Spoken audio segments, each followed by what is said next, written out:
This podcast includes explicit language and sensitive topics that some may find offensive. All views expressed belong to the individual speaking and not a representation of any entity that we have been, am now, or will be affiliated with. It's your chance to back out now. That being said, If not, enjoy the show. Previously on The Black Man Misunderstood. Oh, Eastern. I think Eastern. Yeah. You cannot. Don't do it. If you took a picture in it, take it out the suitcase. That's it. It's over with. Wait at the beach in America or something. Yo, I can't with you, but I understand. That's my rules. I got rules to this international player stuff, man. Come on. Hey, Black man, black man, black man, misunderstood. It's your boy Mike B. In the neighborhood therapist.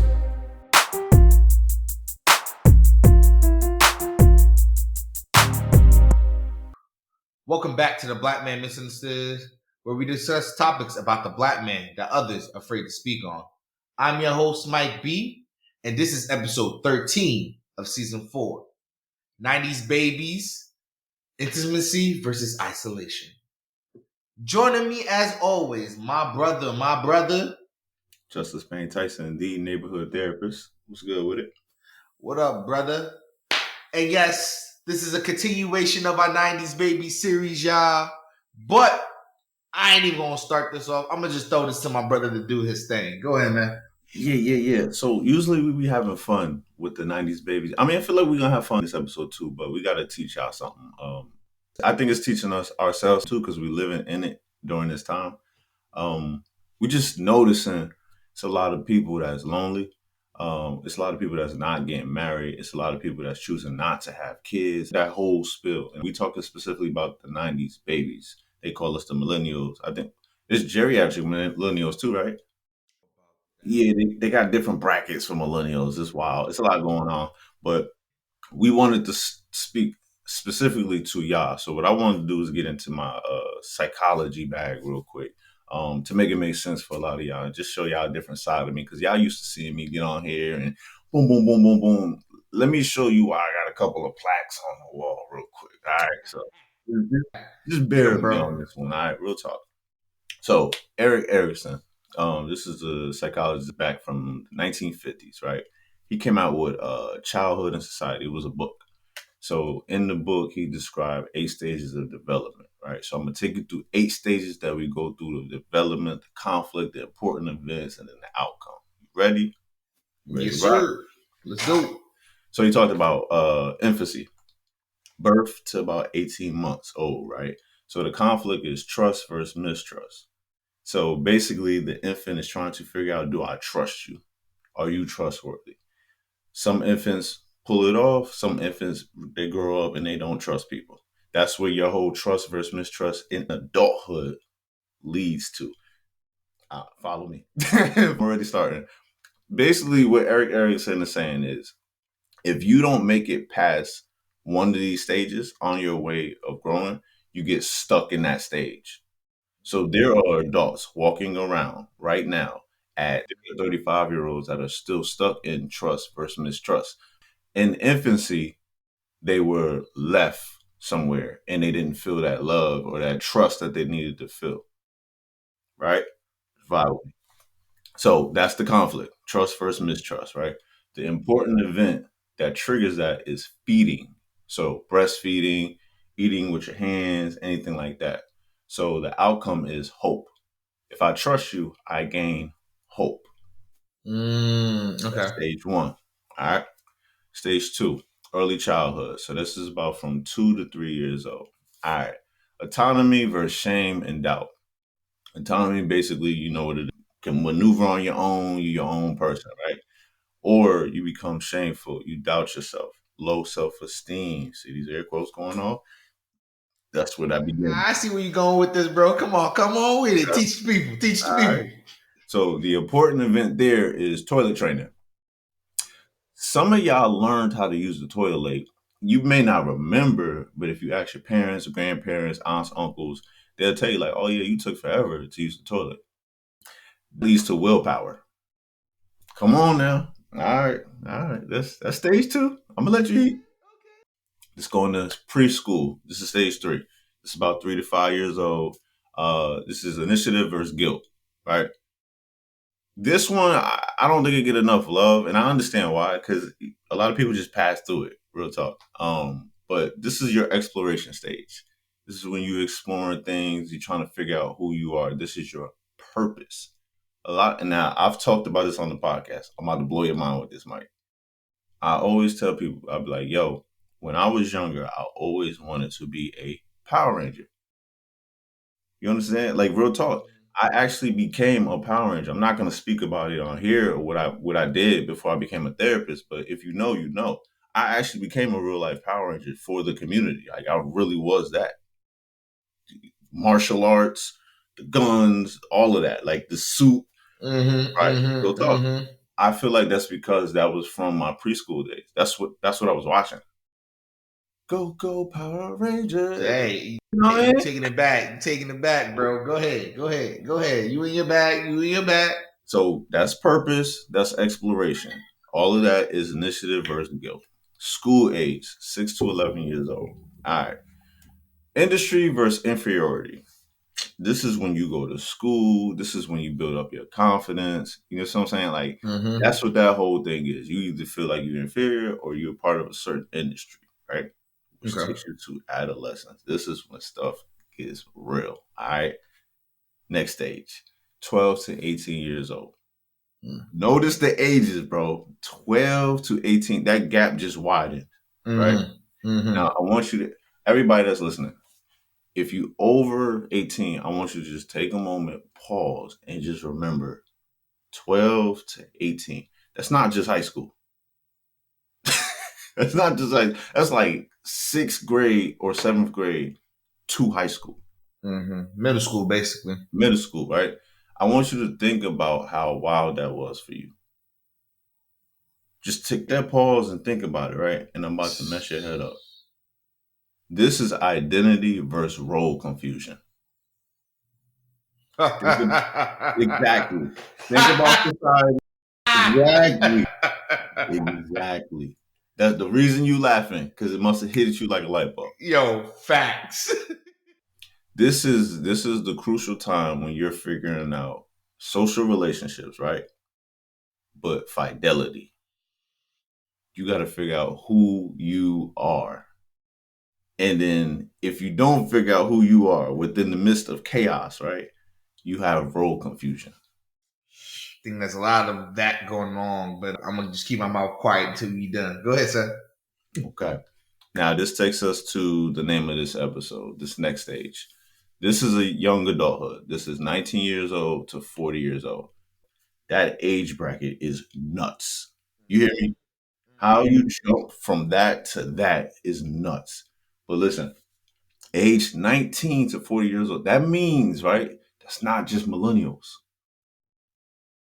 That's Gen Z. Take a pause and think about that, Mike. Yeah. It's not just millennials, bro. So according to Erik Erikson, you can't go, oh, Gen Z is different than millennials. Y'all lumped in. Watch this. Intimacy versus isolation. This focus on relationships and the outcome is love. What is the one thing that 19 to 40 years old right now, the most prevalent thing that's kicking our asses in the community? As a human race, what is it? Loving each other, basically. It's relationships. It's relationships, yeah, hands down. And it's every type of relationship. It's not even just that. Everyone say the love relationship with boyfriend, girlfriend, but love is in every relationship. So it's not just your significant other type of relationship. It's your parental relationship. It's your sibling relationship. It's your co-workers relationship. It's all of those things. It's the community relationship. So bro, go. You in your bag, man. You in your bag. I'm enjoying this. Go ahead, bro. Okay. Now, we're going to get into this. Let me skip to the last two and then we'll jump back. All right. Because we got time, a little bit of time. So after we get through that, when we get through that, y'all, because we going through all this together now, y'all. They talking about we got until 40. All right. So let me highlight the people that's 40 and above. Middle adulthood. hey, this is gonna be fun. This is what we got to look forward to, Mike. Mm-hmm. Generativity versus stagnation. This is some scary stuff. I'm gonna be real with you, Mike, because I've been these last two stages I've been paying attention to about older people that I know. And this is where I want to really educate you, Mike, for shit sure, bro. And no, for real, and the listeners, bro, because this is where we're heading if God willing we get to that age, bro. Yeah. Mm-hmm. This is work and parenthood, right? This is I'm about to eat, bro. Watch this. This is about care. This is where Erik Erikson says you're supposed to be a parent and you become the best version of your parent in this age bracket. If you pay attention, Mike, you ain't got to use your parents. Use somebody else's parents that you know. If you've been around them long enough, their parent peaked in their between 40 and 65. Just take a moment, pause on that, sit on that, eat on that. I myself, and I mean no disrespect when I say this out loud, right? Because my parents very, very touchy lately with this podcast. I, I mean no disrespect when I say this. I mean this with the highest respect. Both of my parents peaked in late 40s. Like in regards to like being a parent to me, like the way I remember it anyway, in their 40s. Like they really was like, hey, is there anything on your mind? Do you want to talk about? Boom, boom, boom, boom. Boom. It came. Now they at the age that they at now, without giving out too much information on them, they really be on my head. Yo, you know what? Yeah, they be on you, bro. They be on you. Speak your mind. If it's something on your chest, get it off your chest. They be like that because it's a certain wisdom that comes with it. So in my opinion, I don't feel like they're stagnant. They're moving towards what they need to move towards. They're doing the parenthood thing. They got it down pat. They're figuring it out. They're on the flip side though. There are people that are stagnant. They may have children. They may not have children, but they just at this point in their life, they're just like, yo, what did I do with my life? Right? I want this whole space. I'm 60-something years old. I didn't do anything. That type of energy. That happens right there. But 42, it happens at 42, but I feel like you got a little bit more. You still got time. Well, but midlife. That phrase, I'm gonna argue with you. I don't think that really exists, but that's here nor there. I'm just be real with you. I want people to start researching that. I don't think that exists. So to me, when I say midlife crisis, it kind of goes back to what you're saying with the stagnation and everything. They get to the point where they realize, like you said, the way it was meant to be a midlife crisis. Okay, all right. Yeah, no. Not the midlife crisis of divorcing my wife and going to get them young chicks. Not that. Come on, bro. I'm with you. All right.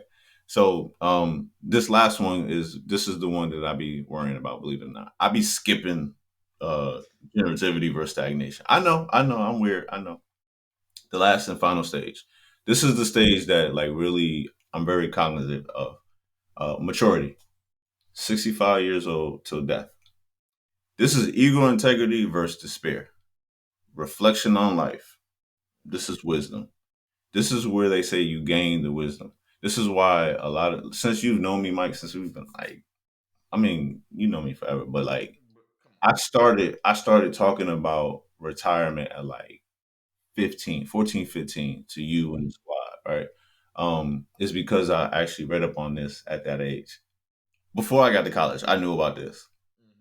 And I always looked at that last one, and it's like ego integrity versus despair. Bro, I cannot tell you how many 65 and year old people I talk to. Clients and just normal people, bro. And it's split down the middle.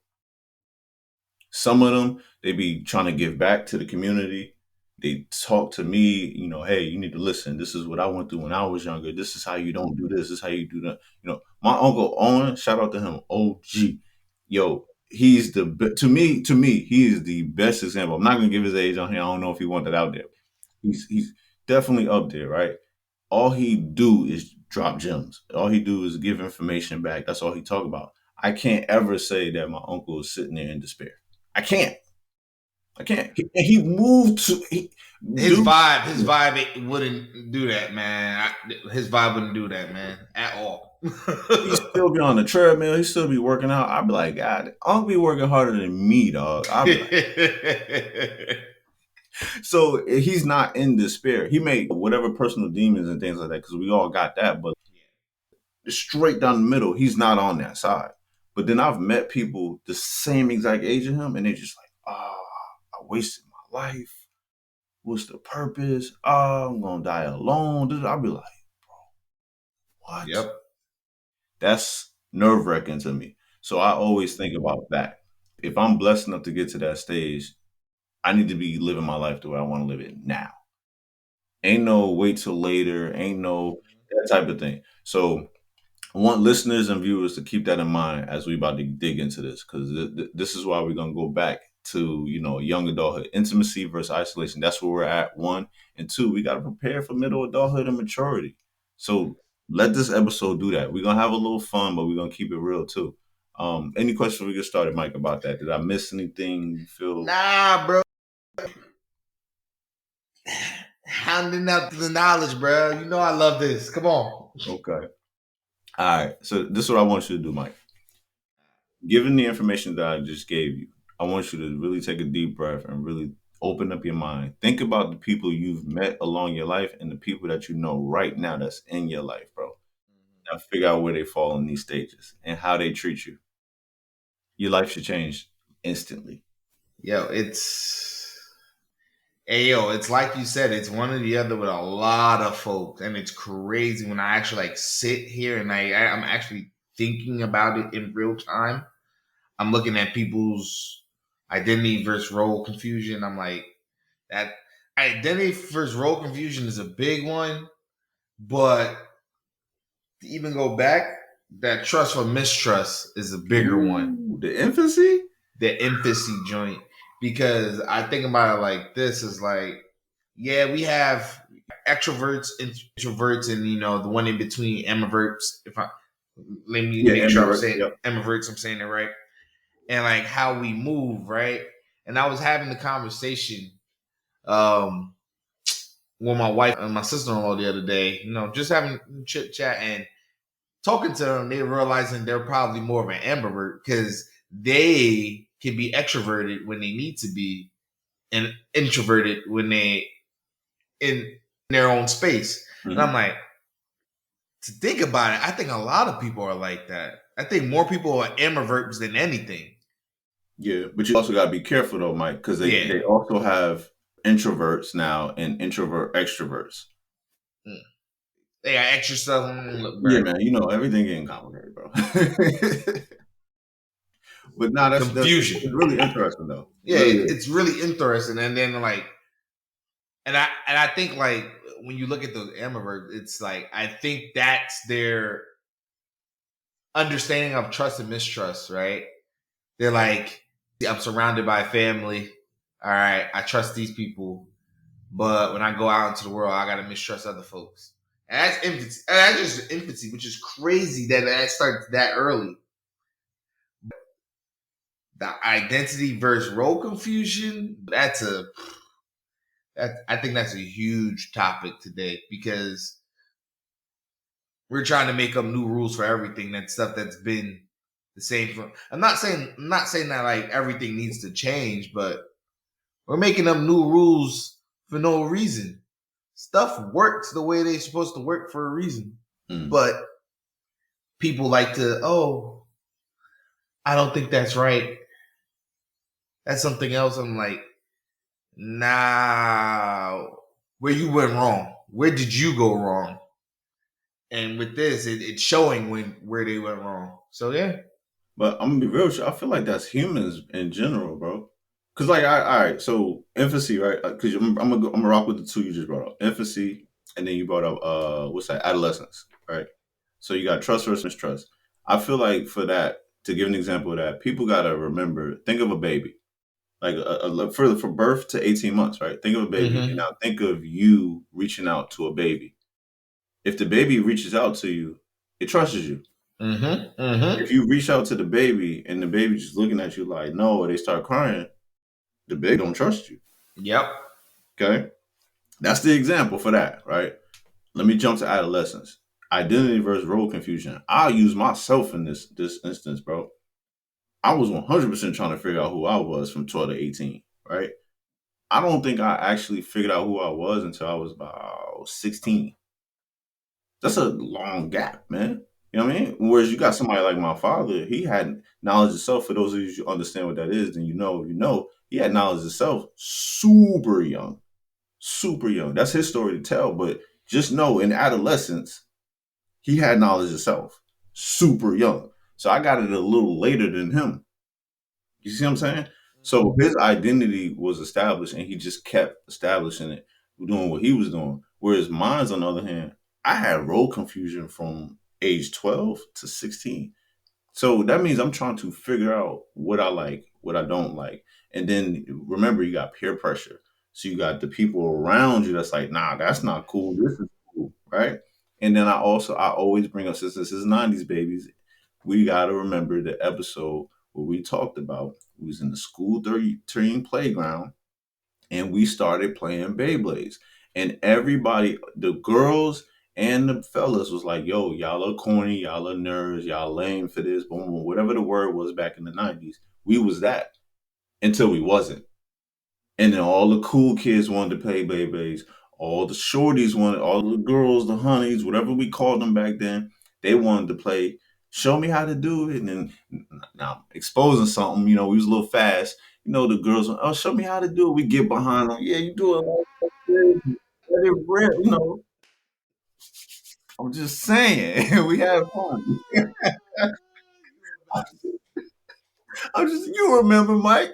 It's Come true. on now. You know I remember. We Even had I was in my fun. uniform, I remember. Come on Right. now. We had fun, but it was still role confusion because like I think of some of the young ladies, right? I can think of some young ladies that were like, to me in my mind as an adult looking back, I'm like, oh man, she was wife material. But you see her now Yep. because she got confused of her role back then.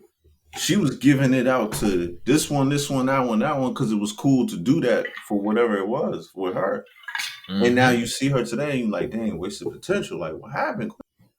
You was definitely somebody's wife. You carried yourself as somebody's wife. You was raised as somebody's wife. But because of role confusion, now it affects you in young adulthood.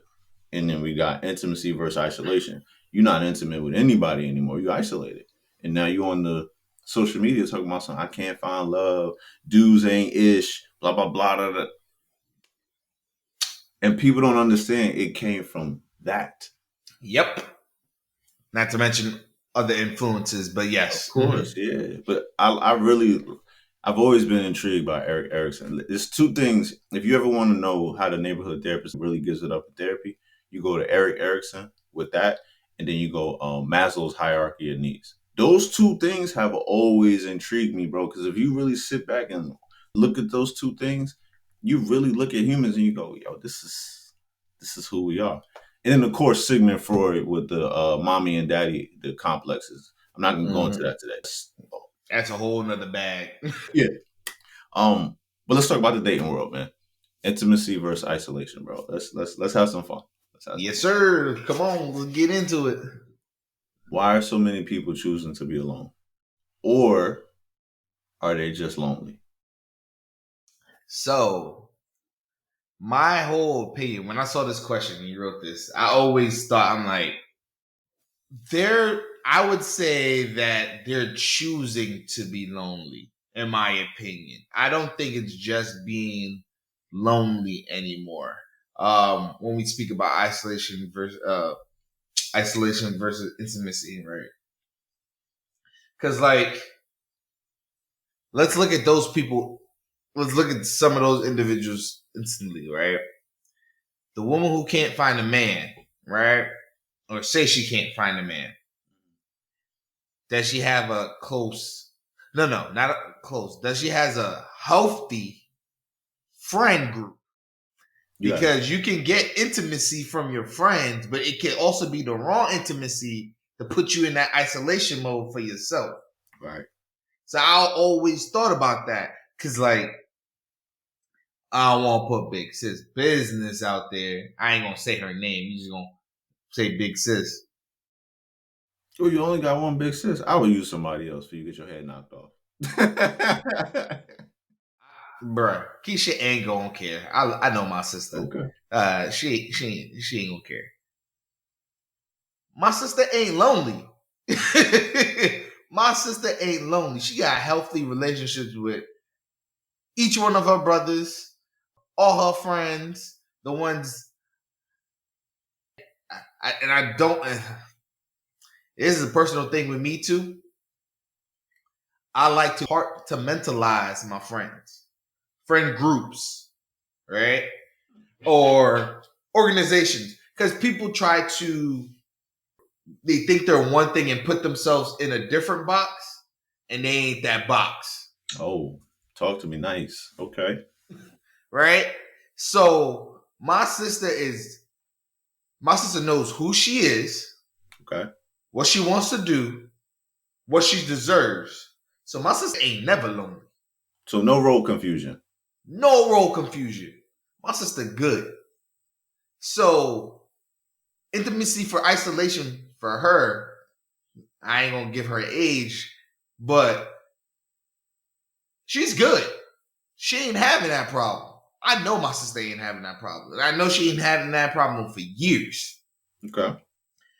So this intimacy versus isolation is definitely also, like we said, you go through the stages, but there's a lot of stuff that affects those things.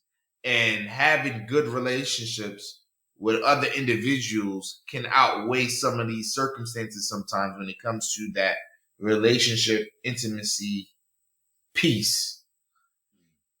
Hence why my sister is my example of showing you that people are choosing to be lonely because they don't have the right relationships on the outside. And I'm not going to say it's everyone, because you do have those exceptions that have great family relationships, friend relationships, community relationships, and they just haven't found the right one. That's my opinion. Okay. We definitely gonna speak to that last part you just said. They haven't found the right one, but I want to talk about are people just lonely or are they choosing to be alone? I gotta say I agree with you. People are choosing to be alone. That is the consensus that I'm coming up with after talking to hundreds at this point of single people. And it's because of the last part you just said. They feel like, and I'm not gonna miss my words, they feel like the dating pool has piss and shit in it. They feel like it's infested. Am I lying? I know you've heard it too.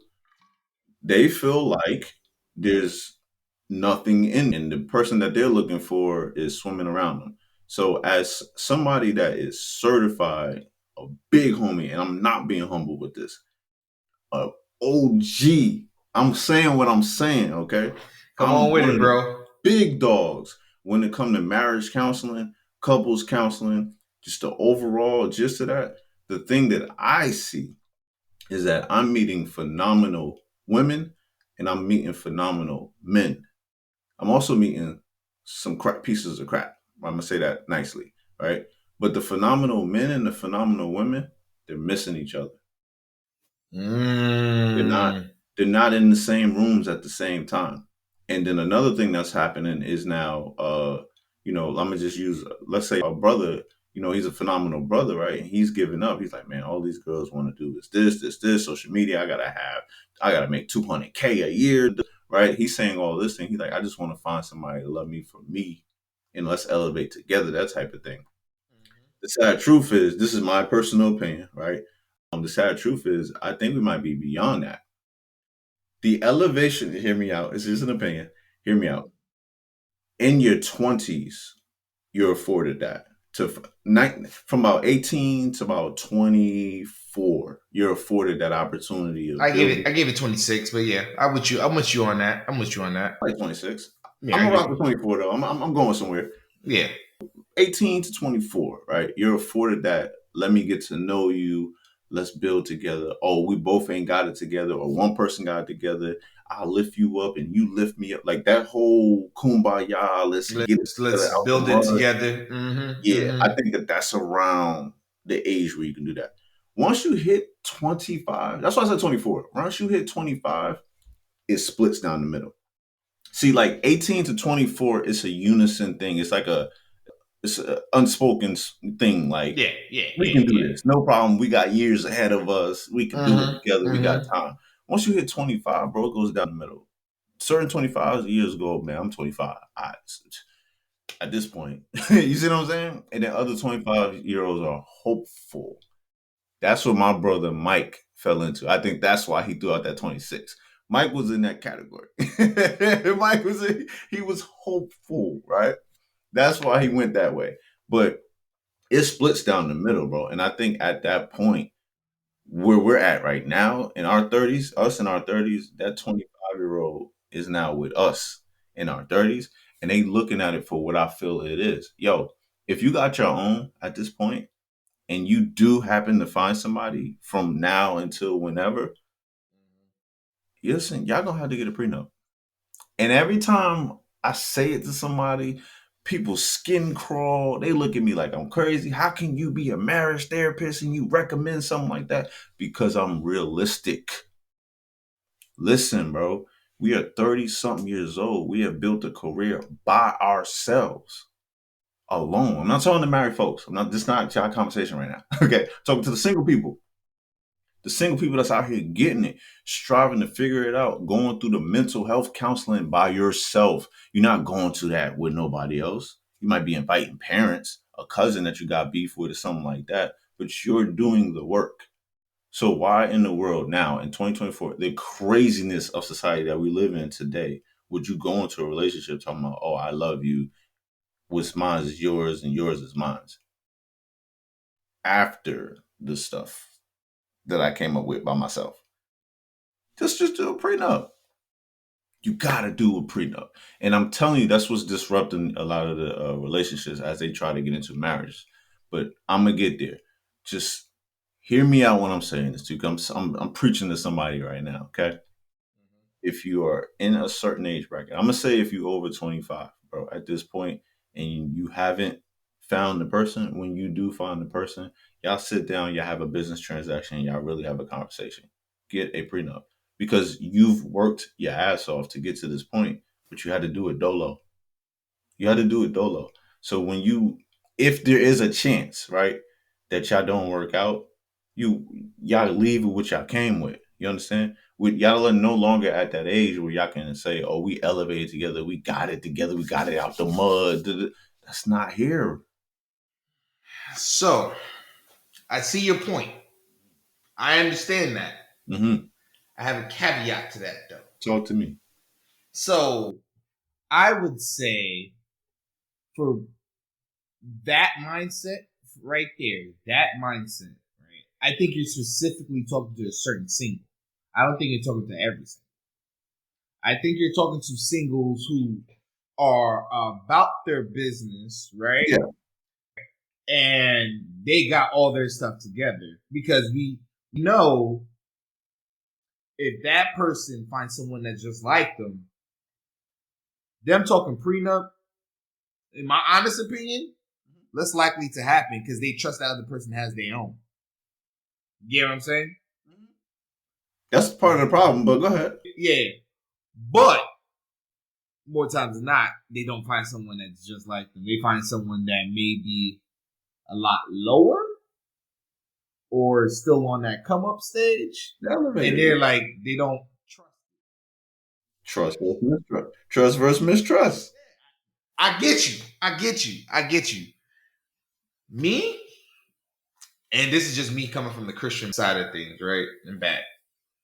That trust and mistrust thing is huge, because then that basically says to me, as a Christian, right? You don't believe in, because I said this last season, the marriage institution is not a human-made thing. It came from God. Y'all can nip this in the bud, or y'all people out there. Came from God. And if you don't trust in that institution by itself, how it's supposed to work, that's why y'all be needing that prenup. That's all I'm gonna say. I respect that. And And we need a Mike B. We need a Mike B that's gonna give it to you from a Christian background, from a spiritual background. And that's why I offer it up from the human aspect of it, because that's the balance. You see what I'm saying? I give it to you spiritually as well, but from the human perspective though, Mike. Yeah, it's the thought process. I already, bro. You ain't got to tell me. I know. It's necessary. Now, again, from the human perspective, bro, this is why I feel the prenup is necessary. Do you know about the pills, Mike? Do you know about the pills? Bro. Nah, come. I already saw what we about to walk into. Come on with right. it. Explain them, Right. sir. To me, in my personal opinion, social media and the pills are the reason why it's hard for people to find somebody that they can spend forever with right now, currently. Okay. I don't got to tell you what social media is. Social media is social media. You know what kind of nonsense is on there. You know what you're feeding yourself. Okay. Yep. Let's talk about the pills, man. This one right here is ridiculous. Yeah, I was intrigued with this. I was waiting for you to go in your bag. Come on. All right. So most people have seen The Matrix, right? There was the red pill, there was the blue pill. Okay. If you haven't seen The Matrix, go watch it. I don't care if you think it's corny. You need to go watch it. It's very informational. It tells you some deep things. There's too many memes and gifs, whatever you want to pronounce it, out there with them. So I know about this. Yeah. go pay attention to that. So what communities, plural, have done is taking the red pill and the blue pill, made it their own, and came up with their own definitions, and they've even created more pills. And these pills are ideologies. We're not talking about real pills. We're talking about mental pills that you ingest from the world, and you take an ideology. All right. They call them incels. They got different names for them. I'm just gonna call them the pills. Okay. I'm gonna take you through the pills real quick. Not all of them, just a good set of them. All right. Easiest one, the red pill, bro. People that take red pills feel like they have awakened to something, right? So, for an example, it can be a Democrat. They've been a Democrat their whole life. They awaken and now they become Republican because they feel like, oh, the Democrats have lied to me my whole life. Now I'm Republican. It's just an awakening. Yeah. Okay. All right. Blue pill or blue pillars, whatever. Blue pill. Once you take the blue pill, or you basically is you staying blissfully ignorant where you are. So whatever you've been doing in life, you're going to continue doing in life. That we call those sheep. You're a sheep. Everybody can't be a sheep herder. Everybody can't be at the top of the line. Some of us are meant to be sheep. That is just what it is. Everybody can't be a boss. You need workers. So some people just to continue to wake up in the morning and they take the blue pill. Then there are those that wake up in the morning and they take a red pill. They, oh, wow, I see the world differently. Those are the two differences. That is the Matrix right there in a nutshell for y'all. Let's get a little deeper into this rabbit hole, bro. Let's talk about the purple pill. My brother, right? My brother on the phone, we had a conversation many moons ago, and he was like, this is what sparked my mind. He was like, oh, man, yeah, bro, because you different. You like a purple pillar, bro. And I was like, I said, what? A what? He's like, yeah, you took the purple pill. I ain't think none of it. I let him keep talking. I was like, let him do his thing, right? I went and researched that joint, bro. This is what a purple pillar is, bro. Somebody that takes a purple pill, they reject the ideology of the red and the blue pill. And what they do is they explain the world in a relative and a sensible way. So basically they say, man, F with the red side, F with the blue side. I'm going to merge the two. And this is what it is. This is what I see. There's a lot more in the middle. I get you. Okay. So for those of you that take the purple pill, salute. Okay. Black pill.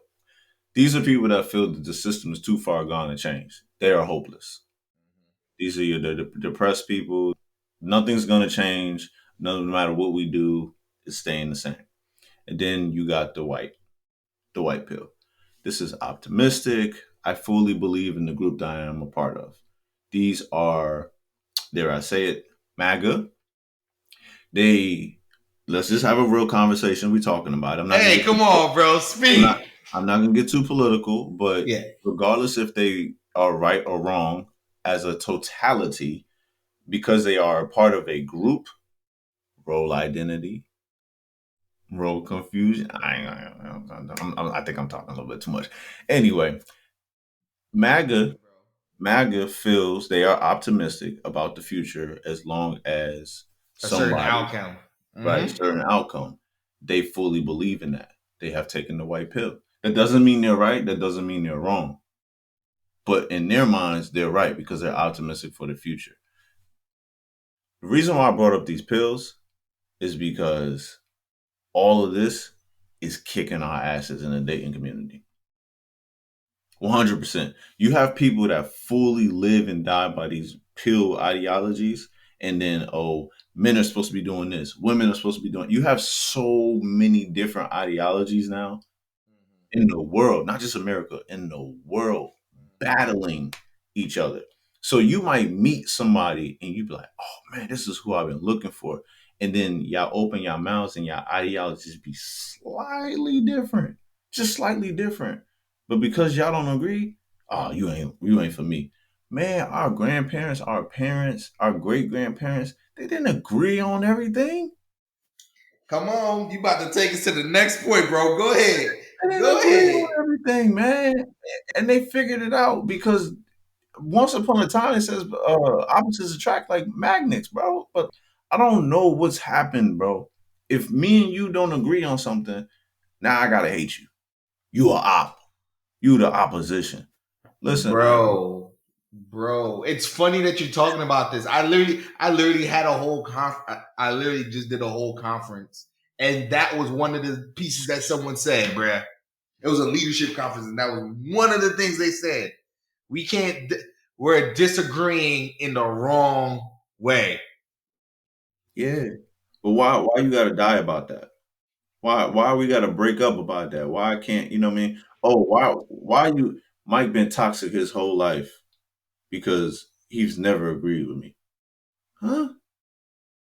He's gaslit me my whole life because he don't agree with me on certain topics. That bro, and that's why I said right before what we're talking about, right? Intimacy versus isolation. Right before that, to me, one of the most important ones is adolescence. That identity versus role confusion. Because if you don't know who you are, if you listen, man, I'm gonna just be real blunt when I say this, bro.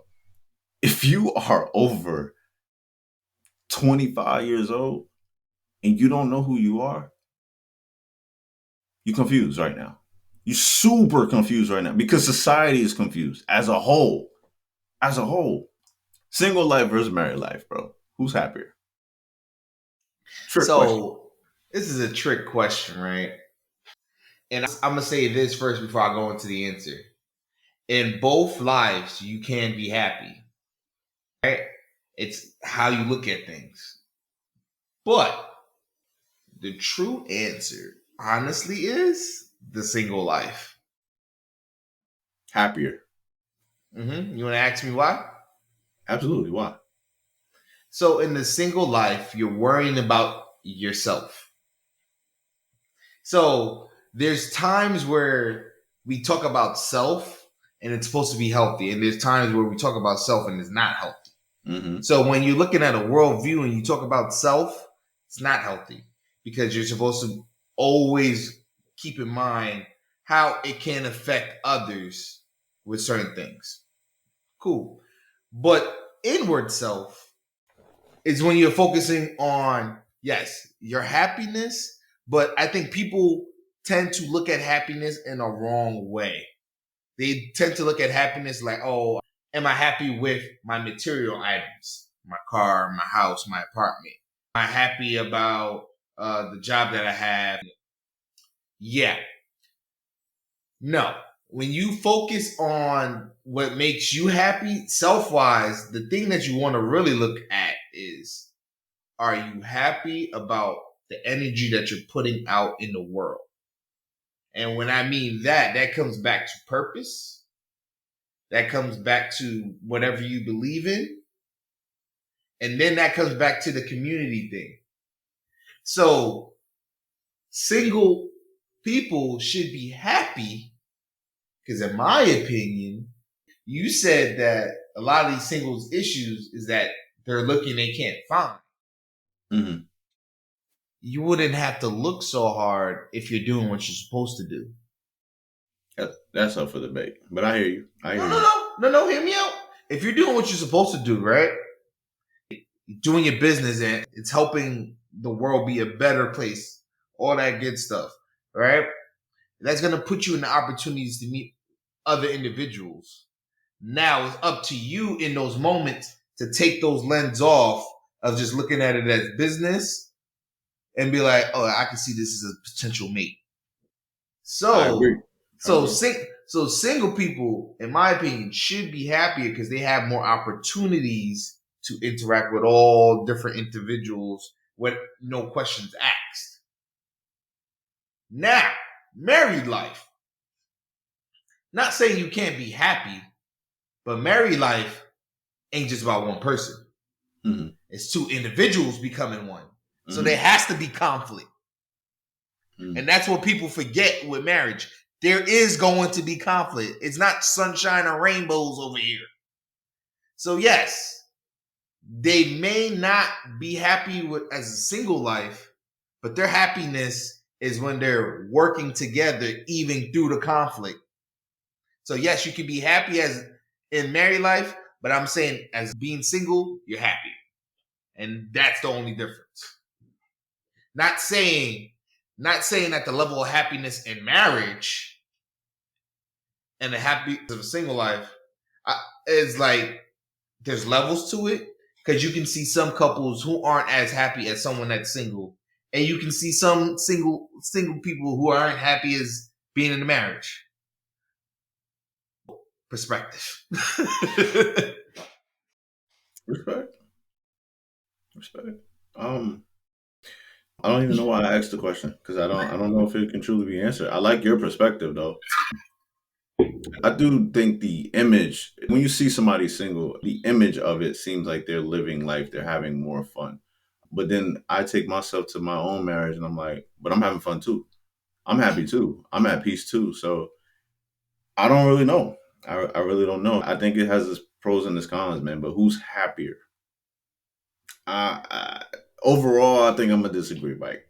Really? You don't think so? I'm talking about right now. Right now, yeah. In the world right now, who's happier? I think it's married people. Even if you lying to yourself in your marriage, you happier. I'm just, bro. You know me, bro. I'm gonna spit 1,000%, bro. And I think I know where you're going with it. I think you're going to say you got someone to share it with versus being by yourself. I knew where you was going with it, bro. Come on now. I already know. It's a lot of happy people, right? They have a lot of highs. I think it's like an 80-20 split. Like the 80% of the time they got highs. They outside, they at the bar, they at the lounge, they living life. They whatever they doing, they like to do, they doing it. That 20% though, I don't think that 20% is worth it though. When they at home, they're like, damn, it'd be nice to rub on something right now. Or man, just somebody to hold me. And that right there, bro, I'm just speaking for me. I can't speak for nobody else. That part right there, I remember how that used to feel. And I'd be like, this is trash, dog. Like, yo, this is trash, bro. But you wake up and you live another day and you go out and get it. Like, I know a lot of the homies that's single and they getting it. They living life. I also know that other part too, though. And they can say what they want to say, but to me, it's only 20%. But that 20% is heavy, bro. That's literally like saying, "Oh, my Achilles is torn, but the rest of my body is 100%."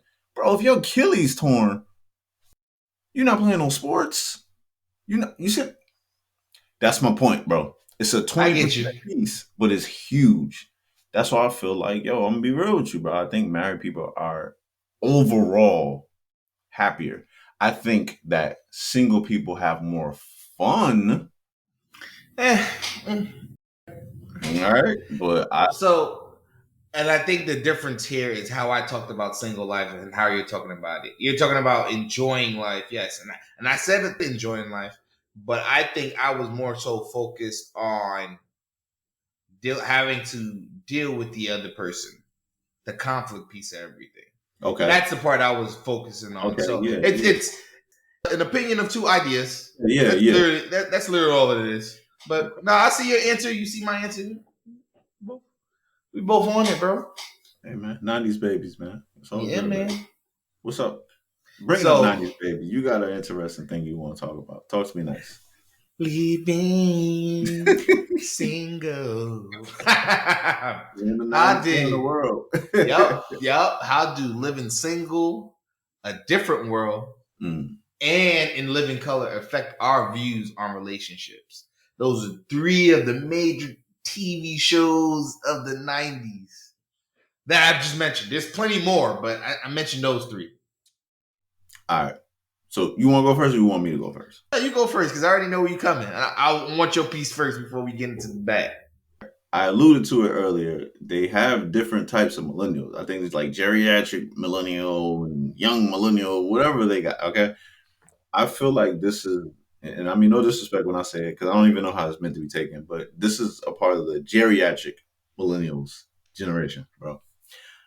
I don't know if we're the geriatric millennials. I do know that we grew up on this, but this was the tail end for us. A different world and living color, living single. We remember it, but our shows were more so Moesha, the Parkers, that type of energy. You vividly remember Martin more than you remember living single. You remember living single, right? But you really, really remember Fresh Prince. Well, my dad don't love me. Why you don't want me no more? If I do that to you, you vividly can recall that. Will standing in the living room with Uncle Phil. You can Uncle Phil recall, crying. right? You can't really recall in living single when my man, I forgot her name, basically was like, well, I guess we breaking up then. I ain't got time for that. And he walked off on her. And she was just standing there looking at him like, what just happened? Some of y'all can recall that. All of y'all can't from the 90s. I know y'all can't. For a fact. Y'all don't even know what I'm talking about. Go look it up. My man was he was standing on the stairs. She was sitting in the hallway. She was talking all that rah, rah, rah, you need me, I'm the catch, blah, blah stuff. And he was like, okay, I ain't got time for that. See you later. And he walked off on her. And she was sitting there like, where you going? I was just joking. Don't leave. Y'all remember that? That's the tail. That's the beginning. To me, that's like the beginning of the 90s. That wasn't, for me, what me and Mike are talking about, that's not us. It's just something we watched. Our siblings, our older siblings, or people that was slightly, just a bit older than us. And threw on us, yeah. Yeah. Well, you talked about the relationship pieces of these shows. A different world. This is why I brought this up. The only thing I ain't gonna say only thing I remember strongly about A Different World is the relationship. How he chased her all around the campus. Then he finally got her. Then she didn't want him. Then she wanted him. Then she didn't want him. That's the only thing I remember about A Different World. And then I think they got married at the end. Spoiler alert. Something like that. I don't really remember. I think they did. Yes, no. He there was so much more to it. It was most well, I wouldn't say most people, but because they're doing the tour like now anyway. Different World, based on this, the Different World had an influence on a lot of the growth of HBCU attendance at the time. It also gave people the opportunity to realize that they can be more than just, like the normal everyday things, teachers and all that good stuff. It actually made you look like, oh, I could be an engineer and things of that nature. Like those other pieces. And then it also show you military from our perspective, Right, versus what we always see. So I think The Different World, that's what it did to relationships. It shows us what we can be and what we can strive for. To my overall relationships. Yeah, right. yeah. Okay. But since we're talking about intimacy versus isolation, let's focus on those relationships. What did A Different World do? The conflict of understanding differences. It's all of that stuff we've been talking about this episode. It shows us that with A Different World from start to finish, with all the points that you brought up, him chasing her liking him, not liking him no more, her moving on, them getting married at the end. Because, like, spoiler alert, he crashed her wedding for them to get married. But here's the thing. They ended up getting married. That was the end. They show you that, right? Living single, they end up that they're still together. They show you that they. That's why I'm telling you that's the beginning of the 90s. Like, I'm talking about our ideology. That's the beginning. That's what we saw. To me, that's like the 70s to me. Like, they had certain strong black men. This is what black men stood for. It was something right before your time.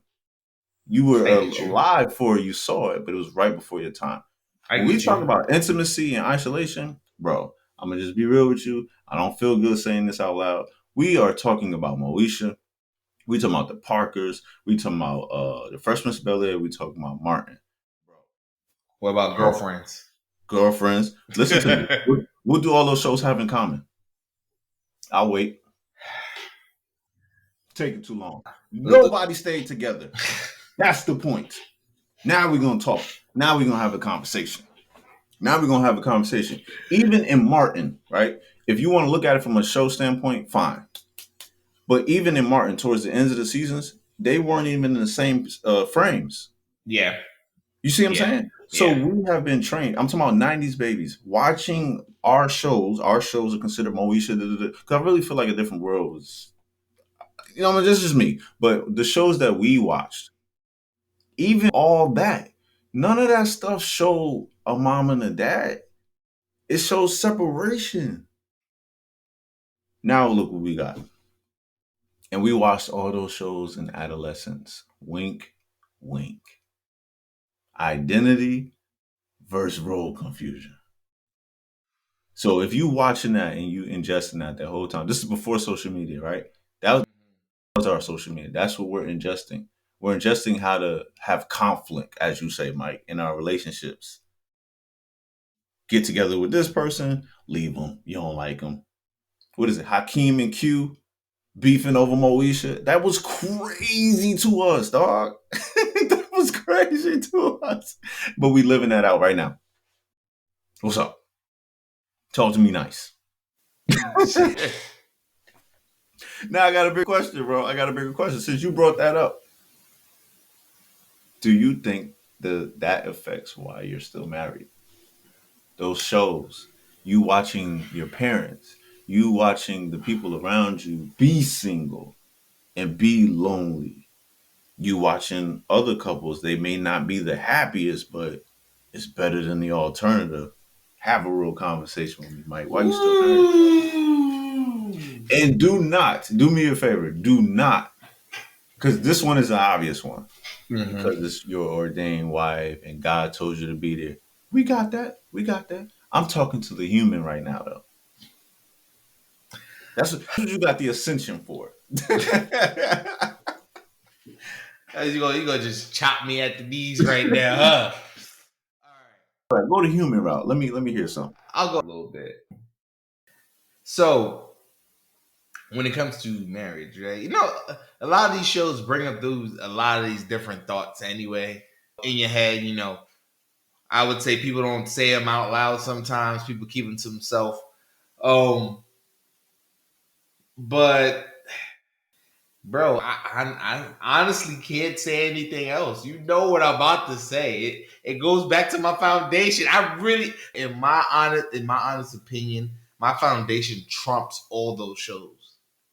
Because I look at it like this. It doesn't matter what I ingest, right? I can ingest a lot of this stuff. But if I let it touch my soul and stay there and then build over time, then it's going to affect my foundation. But if I don't allow it to affect my foundation, it doesn't affect my views on things that I believe in and how I believe it should go. So, how these affect how I stay married, because I'm looking at this as like, yeah, I may not be going through all of that, but I'm going through enough to know that I'm good. That's extreme, maybe.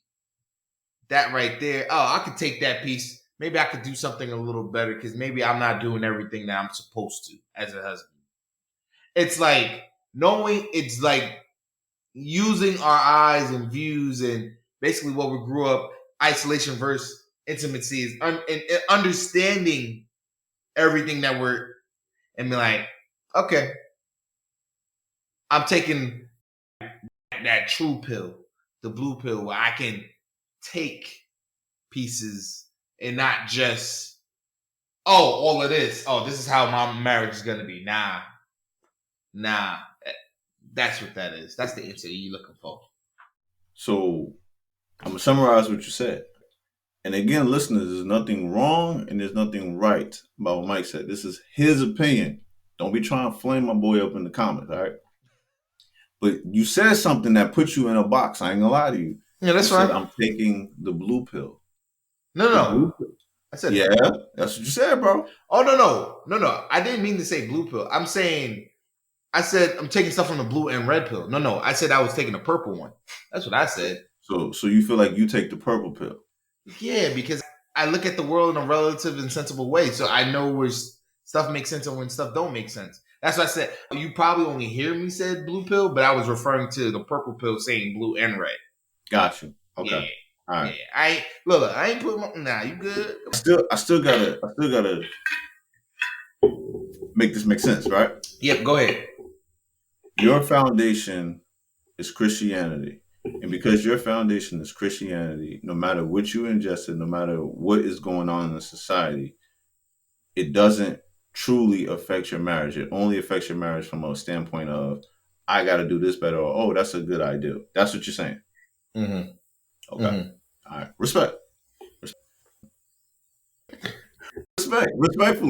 Respectfully.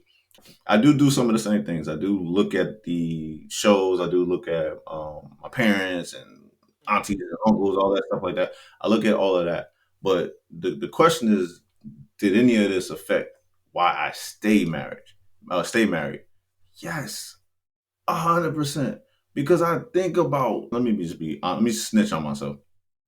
I don't remember a lot of Moesha. I don't remember a lot of the Parkers. I don't remember a lot of the Blackity Black shows. I don't remember a lot. Jamie Foxx show. I don't remember. All I need, the simple things. Yeah. As an adult, I got to go back and rewatch these shows, right? So I only remember bits and pieces, but the bits and pieces that I remember are comedy and despair. Jamie was always chasing around Fancy, and she wasn't giving him no play. You see what I'm saying? Will was a playboy. He had different women all the time, but he never ended up with one. At least I don't remember. You know, all these people that you named, they all end up getting married at the end of their every episode and whatnot. Did Will get married for real? Yeah, to Nia Long's character. I forget her. I don't remember. I'm telling you, I'm snitching on myself. I really have not. People can pinpoint recall episodes. They be like, "You remember the time?" I'll be like, "Bruh. I was a different type of child. I was not sitting in front of that TV with y'all. I'm sorry, I wasn't. But my point is, that's what I recall. I recall the despair and the trauma of these TV shows. So I recall those and I think about that in my own marriage. And I'll be like, bruh, you only got one. Because if you go out there and you leave this because your ideologies are different or you're not getting something that you want in the moment, what's actually out there? Is there something better? What are you bumping into? What is it that you actually looking for? And then when you get out there and you realize, I don't want to deal with this, I want to go back to where I'm at, how you know this person ain't move on already? That type of ish, bro. And this is me being vulnerable with everybody that's listening, man. I'm good, bro. That's why, and let me not miss my words. I'm joking with Mike when I say me and Mike are different, because the only difference there is that he knows Christianity is his foundation. Whereas he says Christianity, I say God. It's the same thing, right? But my foundation is 100% that. That's always going to be at the top, the ordination of it, right? But I'm just speaking to y'all from the human aspect of it. Man, these shows mess me up, man. I can't. What positive black couples did you see in these TV shows? People always talk about Claire Huxtable and whatever my man is, Bill Cosby and all that. I never watched that show, so I don't know what they be talking about. I don't really care. You know what I mean? I'm just being real with you. I didn't watch the Cosby Show. I don't care for that show. It's not my generation. Y'all can say what y'all want to say. I don't care for that. He was never a shining example of what a dad was to me. You see me? You feel me? So I'm good on all that. What are you seeing? What are you ingesting? That's what it boils down to. And that's what I'm trying to tell people, bro. It do affect your relationship. Anybody can sit there and be like, nah, I'm saying no business, boom, boom. But I'm like, bro, you still a human. Them seeds are still being planted. This is what my beef is with social media. Especially this balloon popping stuff. Man, can we talk about it? Go ahead, bro. Go ahead, bro. Go ahead. Bro. I'm gonna start with the balloons and then I'm gonna go into the other thing, man. All right. I wanna have fun. I wanna have fun. If you weren't married, Mike, only if you weren't married today, 2020, talk to me nice, man. Would you go on the balloon popping competition? You know, I thought about that when I first started seeing these shows. And I'm just, and I'll be frank with you. Listen, I've watched a couple of these things. I won't be honest. I've watched these things because I'm just intrigued. Because I'm like, all right, let me see what they talk about. I'm like, I know I'm married. I'm good. I got mine. I ain't worried about this. I'm just looking just to see what people are looking at for and what they're asking. And this is just my opinion. A lot of the episodes that I've seen, when there is a well-spoken man or a man that knows what he wants, it goes one or two ways. One, all the girls want him, or two, the girls can't stand him. And people gonna be like, oh no, it's a lot more deep. I'm like, nah, when you actually go watch it, you'll see exactly what I'm saying. Because like the well-spoken man, right? Because, you know, people, we have these tricks. There's dudes who can become well-spoken. It goes one way in all those females' mind that's up there. Oh, he's cute and he's well-spoken? All right, cool. I'm going to keep my balloon unpopped. The other ones, he's too well-spoken. He hiding something. Mm. What is it? And listeners, ladies, y'all can come for me if y'all want. But tell me how much y'all thinking the same thing as soon as one of those guys come up. But then you have the one who knows what he wants. He's well spoken, but he may not speak how nice and elegant like you want him to speak. Mm-hmm. He cutting to the teeth and cutting you straight through. Be like, yeah, I'm a business owner. This is what I do. I believe in God. This is my family. I have 2 kids. This is how. And you don't like how he's speaking, and you taking that for him being an a-hole, and he may not really be an a-hole. He's just that he's straightforward. People don't like straightforward. That's what I get with these balloon popping shows. People don't like straightforward. People like stuff to be massaged and nice and smooth. No. That's what I get from these balloon popping shows. Because I feel like that. In my opinion, looking at the shows and just from listening from what the people say that they do and what they have, should be a lot more couples coming off those shows and 100%. And staying together and actually making something, but they don't. They let their egos get in the way. Intimacy versus isolation. I can do bad all on my own. That's all I got to say. Okay. Hey, I ain't mad at that. To answer the question, no, I'm not going on that show. Yeah, I ain't going on that show, bro. I can't do it. It's not a let me be careful what I say here. Let me verbalize it properly. Let me do the proper linguistics with this. It's not a self-esteem issue. That's not it at all. It's more so a self-esteem issue. Let me eat. Okay.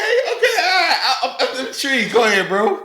It's not so much that I'm worried about you telling me why I'm a problem and why you wouldn't date me.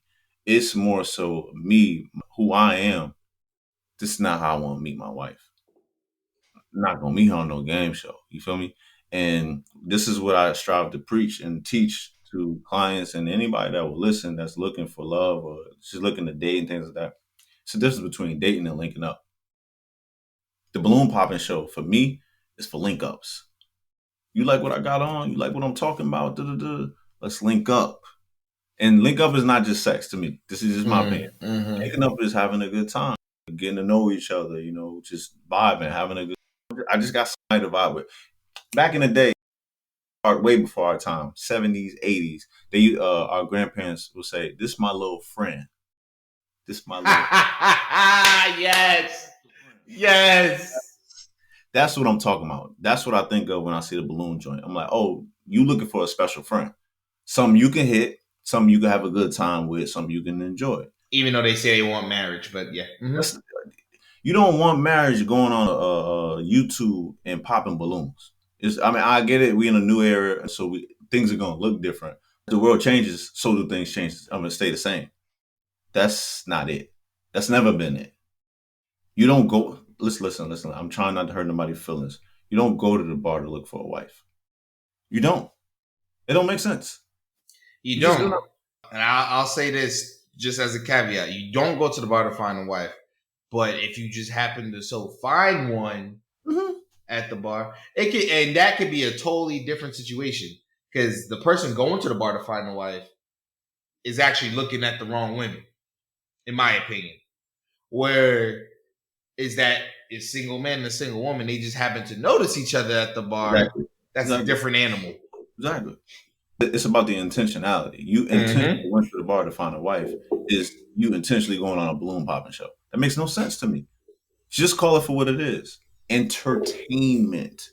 I am here to be entertained. So I have a question because there's other shows out there, right, that do it, but do it in a different manner. I'm gonna bring up two. I'm only gonna bring up two because there's plenty of them out there. I ain't bringing up The Bachelor because I can keep that. Mm-hmm. I'm gonna bring up which one? All right, one's a Netflix show, and I think the other one's a Lifetime show. Okay. And first one is Love Is Blind. Okay. And then the other one is gonna be Married at First Sight. Those are two. So now, Love Is Blind. It's all in the individual's hands, right? And what they do with that is it's like, I think, 2 to 3 weeks that you're going on constant dates with individuals and you can't see them.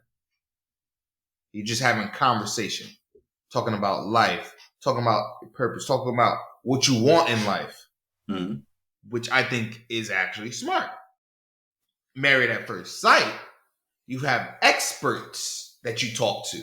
You take questionnaires, you give them information about yourself. They interview your families and all that good stuff. They get all that pieces in there and make a choice for you based on what you want.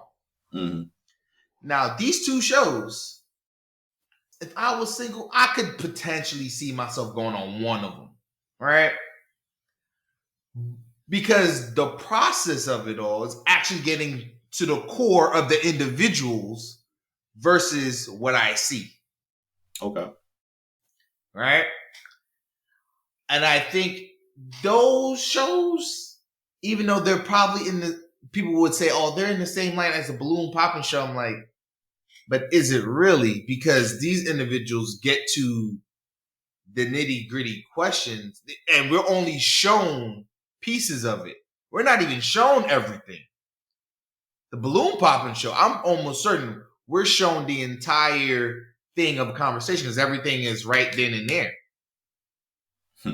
So people are being very calculated on what they say and how they say it. Now you get those individuals on those two respective shows also, but on those shows, if you try to do that as much, you get caught. I hear you. I think we still got to remember that this is entertainment. And they're only showing you what they want to show you. Yep. But you said something important. There are experts. I hate that word. There are experts on one and they take information, they hit your family or stuff like that. If we were doing that in real life, real time, I think we would be better off as a society. But who has the time to do that? Everybody caught up in self. But as far as the shows are concerned, I hear you, Mike, but it's still entertainment. It's still BS. No, I know. It's still BS at the end of the day. The balloon, the 1 verse 20, the why did I get married, whatever the crap comes out, you know what I mean? It's all entertainment, and that's part of the problem. So no, I wouldn't go on any of those shows. I wouldn't go on any of them if I was single. Because what's the point? If I'm going to get entertained, just to have a special friend, I'm with it. Let's go. Yeah, let's have fun. If I'm looking for my wife, nah. I'll take my chances. Which takes me to my question, bro. Mm-hmm. Our final question. How would you navigate dating right now as a single man? If I was single. If you were single. I think I'd probably still navigate my dating life the same way I navigated prior to stuff. Which was? Opportunities. Explain. So, and you know this, and you to admit that I told you this. There was a point in time after one of my relationships, I was like, I'm good, I'm chilling, I'm just gonna be me, right? Have fun, whatever, cool. I did that, and like you said, yeah, I had that moment, lonely. I wish I had someone to talk to. Rub on all that good stuff, yeah, whatever, cool. But then I also got to the realization is like the opportunity will present itself whenever God deems it's ready, right? And I'm gonna add this point out there because one of my pastors brought this to my attention. He says he doesn't believe in soulmates, and when he said that and explained it, and I'm like, you know what? I agree. I agree to an extent. It's because you choose your partner. If it was soulmates, then far less marriages would fail if you were meant to be each other. If God put it on himself to like, all right, I made someone perfectly for you. There you go get him. But God didn't do it that way. Yes, God made people in what you would like, but it's your choice to pick who you want to be with. You still have freedom. But I think you're also proving why soulmates is a real thing, though, by you saying that. I don't think so, though. Now I'm thinking about it, I don't think so. If the purpose of soulmates, right? I don't even think soulmates is a God thing. I think soulmates is like a celestial thing. When they say soulmates, they're talking about like the energy and the yeah, that's what I'm saying. Yeah. Right? If that's a real thing, you have to remember humans are good at fucking shit up because we're dumb. We're humans. We question everything. If it don't make sense. So you probably could be disrupting your soulmate. I don't see your soulmate could also be your homie. People don't want to talk about that. It's just energy. It's just depending on what type of time, what type of topic you're talking about. Because like, you automatically went to soulmate God. But my brain went to soulmate celestial. It depends on how you look at soulmate. Yeah, true. But I mean, yeah, do it the same way, which was I just be me. If opportunity presents itself, it presents itself. If it doesn't, so be it. Move on. I'm really, really not. I don't think this the way dating's going right now. All the apps and everything. It helps people. It helps other people. Yeah, it kind of makes sense. But I'm not. In all honesty, I ain't really with all that. Like I say this: if you're on the app and you happen to see someone that you already met in person, why not take the opportunity to go talk to them on your own? That's just showing you that person was interested also at the same time. It's just, yeah, I may have been too busy. So I say take the opportunity. That's why I say take the opportunity. I'd rather meet people. And then if some crazy way you meet again and all right, take that opportunity. That's how I look at it. Okay. I would be in trouble if I was single and attempting to date. And I'm just being real with you. I don't think I would be looking for marriage. My personal opinion. At 30 something years old, I think I would be over it. And I think I would be in the boat with a lot of other brothers that are over it and a lot of sisters that's over it. They are like, yo, what's the point? I'm about to just rock out the way I'm rocking out. I'm not saying I'm jaded. I'm not saying that I'm giving up on my people. It's just more so the consensus is that social media is depicting what you want in a marriage. And if that is how most of us are living, I don't want it. I don't want it. I'm cool with having fun. It would be nice to have a kid, but I'm one of them people that I'm not having a kid unless we marry because I believe in that. You can call it old folk mentality. I don't care. That's me because I have an identity. I'm not enrolled. And my identity is I would like to have a stable foundation, me by myself, and then my wife to have a stable foundation as well, and then have a child. To do that single, right? One, I'm getting a prenup off rip. I don't care what nobody say, right? Because I'm 30 something years old. I'm not 25 no more. You feel me? 24 or 23. I'm not doing that. So the prenup has to happen, right? A lot of women not going for that. They're not trying to hear that. So if you do find somebody like-minded, cool. We getting a prenup. But now she inserting, all right, let's bring people into the fold. Because in order for me to get this business deal, I got to do X, Y, and Z. In order for you to get this business deal, you got to do X, Y, and Z. I don't know if I'm cool with that. The rules are so different now from how I was raised. You see what I'm saying? The rules are so different. If you're not doing for this, then you can't do this. And don't worry about it. I'm gonna take out the trash. I was raised, women don't touch the trash. Do not trust. I'm like that right now in my marriage. Yeah. Do not touch that trash.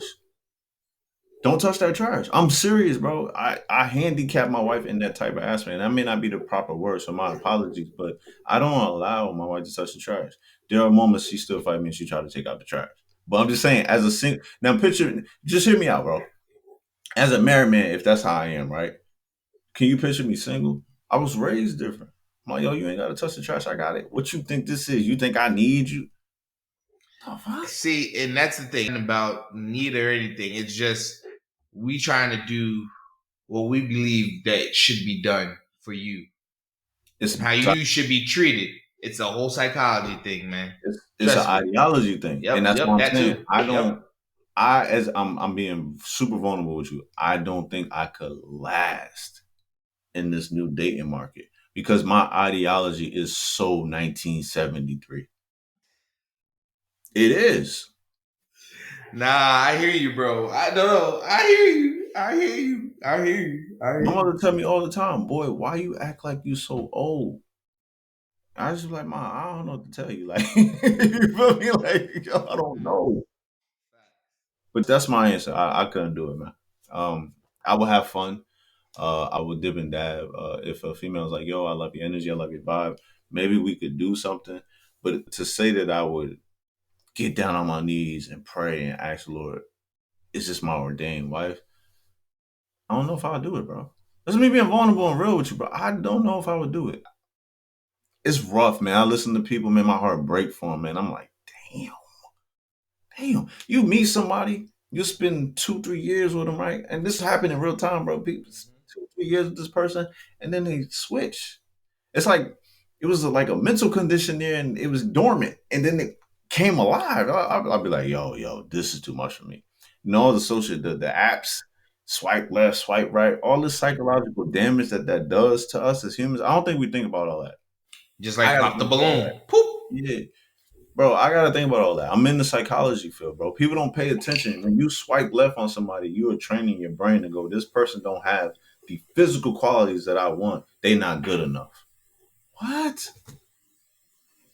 That person could have been everything you needed, but because they took a bad picture on a Thursday.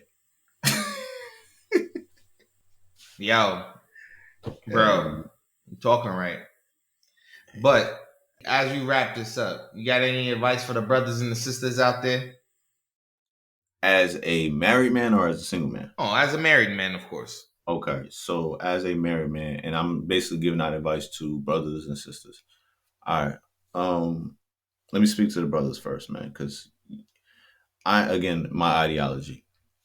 If you're going to look for a wife, keyword is look for a wife. Stop, listen, real talk. Stop looking for these women to come find you. All right, take it back to basics, man. You are supposed to hunt. You are supposed to seek out. Regardless if it's biblical or regardless if it's human nature, they both match together. You're supposed to be seeking, my brother. You're supposed to be going to look for her. Stop being a prima donna. As we used to say in the 90s, pull your skirt down, B. I don't care how it sounds in 2024. I don't care if you're sensitive about it. Go find you what you're looking for and be respectful about it. If she curve you, she don't want you, take it back and be like, I appreciate it. I don't need you going back to 1997 New York. Well, after you didn't be, we're not doing that. Like, money that's trash. We're not doing that no more. We're not doing that no more. And to you weirdos, and I'm gonna call you for what you are, to you weirdos that's attempting to get these young ladies your number and you getting mad because she curving you and you punching her face and all that. Because that's a little phenomenon I keep hearing about women getting beat up by dudes. It's like, bro, you's a cornball. You a cornball. We don't need you in society. Walk left to a plank that got sharks waiting for you. I said what I said. We don't need you. That's whack. You need to go deal with your childhood Issues. trauma, whatever you got going on, bro. You ain't got time for that, man. If she don't want to be with you, she don't want to be with you. I said what I said. Now to my brothers, you asked how can I help my brothers? I'm getting off a tangent. Pardon me, man, because I'm passionate about this. Go chase what you want, but chase with koof. If she says she don't want you the first time, make sure that's what she means. Make sure she not playing the game. Make sure she don't got trauma and she just needs somebody to be there and help her elevate. Mm-hmm. Mm-hmm. That's a gem, right? But I would say after about the second or third time, because a lot of dudes don't like rejection. But sometimes that woman is rejecting you and not understanding that she needs you. It's a bar for somebody. I'm gonna say it again. It's a lot of times that woman could be rejecting you because of an ideology that has been embedded in her from an idiot before her, and she don't even realize that you are what she needs. What that's you were the person that God has put in front of her. You just don't look like the image of what she wants. But if she realized that you are that guy, once y'all get together and y'all start talking and y'all both elevate and then you become the person that she needed all along, that's beauty. But it takes for you not to get in your feelings because she told you no one time. No, I don't want to deal with you. I'm good. You be consistent. You be persistent. Two or three. I'm not saying go 4, 5, 6, 7, 8, 9 times. That's crazy. We're not doing that. If you get curved that many times, you need to leave it alone. Okay. I'm talking about 1, 2, maybe 3. If you know in your heart, like, nah, I got it. I got it. She it. I gotta get it. Other thing to my fellas, man. Yo, be real with yourself, please. If you just want to hit, tell her you want to hit. If you see something deeper, you like the way her mind work, you like the way her other mind work, tell her that. Like, yo, you giving it up. You got what I want, right? But you also got what I want. You seem like you would be a good mother. You seem like you got this, and this. Have a real conversation. I think we need to get back to being real. A movie I want everybody to watch, The Invention of Lying. Right before they started lying, yeah, that's a hard movie. Right before they started lying, I think if we were keeping it real, how they were doing it in the beginning of that movie, we'd be better off as a society. All right, now let me talk to my queens. Queens, just hear me out. You know how I feel about y'all, right? Love y'all. But listen, this social media shit, this got y'all fucked up. Real talk. Social media got brothers messed up, but not how it got y'all messed up. The cis community, I'm gonna talk to y'all. Now we're gonna have a conversation. All right. Hey sis. Let me talk to y'all real quick. All right. I don't call y'all sis, I call y'all queens for what y'all are. That's how y'all need to move, an abundance of queen. Y'all can call it pro-black, y'all can call it forgot y'all got little stupid words for Egyptian words and stuff like that. Hotep. Y'all call it Hotep. I don't care what you call it. You are what you are. You are a queen. You stand strong, true in who you are. Some of y'all are princesses and y'all ain't gonna never be a queen. Figure out who you are. Identity versus role confusion. Some of y'all are meant to be concubines. Some of y'all are meant to be wives. Figure out who you are. Stop striving to be something that you not. I'm talking to you, queens. I'm not even talking to the fellas. I'm talking to the queens. If you are a concubine, be a concubine. Be a proud concubine too. Because that's your purpose. That's what you're supposed to do. It is what it is. Everybody can't be the boss. Some of us got to be workers. I have to go through a couple of concubines to realize that I don't want this. I want my wife. And then vice versa. Some people got to go through a couple of wives, unfortunately, to realize, you know what? Man, I don't think I'm a husband. I think I'm a whore. I think I'm just one of them guys that I can't get a good job, but I got good peen. I got a good peen game, and I know how to pin it down. So when you bored, hit me up. I'm gonna hit that spot because I got what you need. I got the fix. I'm the fixer. I'm your pusher, man. There you go. But leave this social media shit alone. You are not Moesha. You're not Kim Parker. You. Be you. Identity versus role confusion. We not even, the crazy part about this, Mike, we've been talking about this the whole time. We've been talking about intimacy versus isolation. But bro, I'm gonna be real with you. I don't think a lot of our people, our peers, are even in that category. They still in adolescence, bro. Nas got a song, bro, and I'm gonna leave it at this. Nas got a song and it still ring out true to me, bro. I think people just in their second childhood. See, that's the neighborhood therapist for you guys. Hitting y'all with them gems and the knowledge at the top of his head. You know, some stuff I will definitely admit, man, you right. Other stuff is, I'd say, I just leave this like this. Let's not let our human nature control every thoughts and decisions we make. Let's actually think about it. That's all I got to say. And with that, folks, we see y'all next week. What up, listeners? Mike B here. Hope you enjoyed the episode. You can find us on IG at BMM_podcast. On TikTok at BMM Podcast. Facebook, just type in the Black Man Misunderstood Podcast. And then you can find the Neighborhood Therapist at the Neighborhood Therapist on IG. And you can find myself at MikeB_BMM on IG. And if you want to connect with our producer, the DJ himself, Mr. DJ Daxter, check him out at DJ Daxter on IG. Alright, folks. See y'all next week.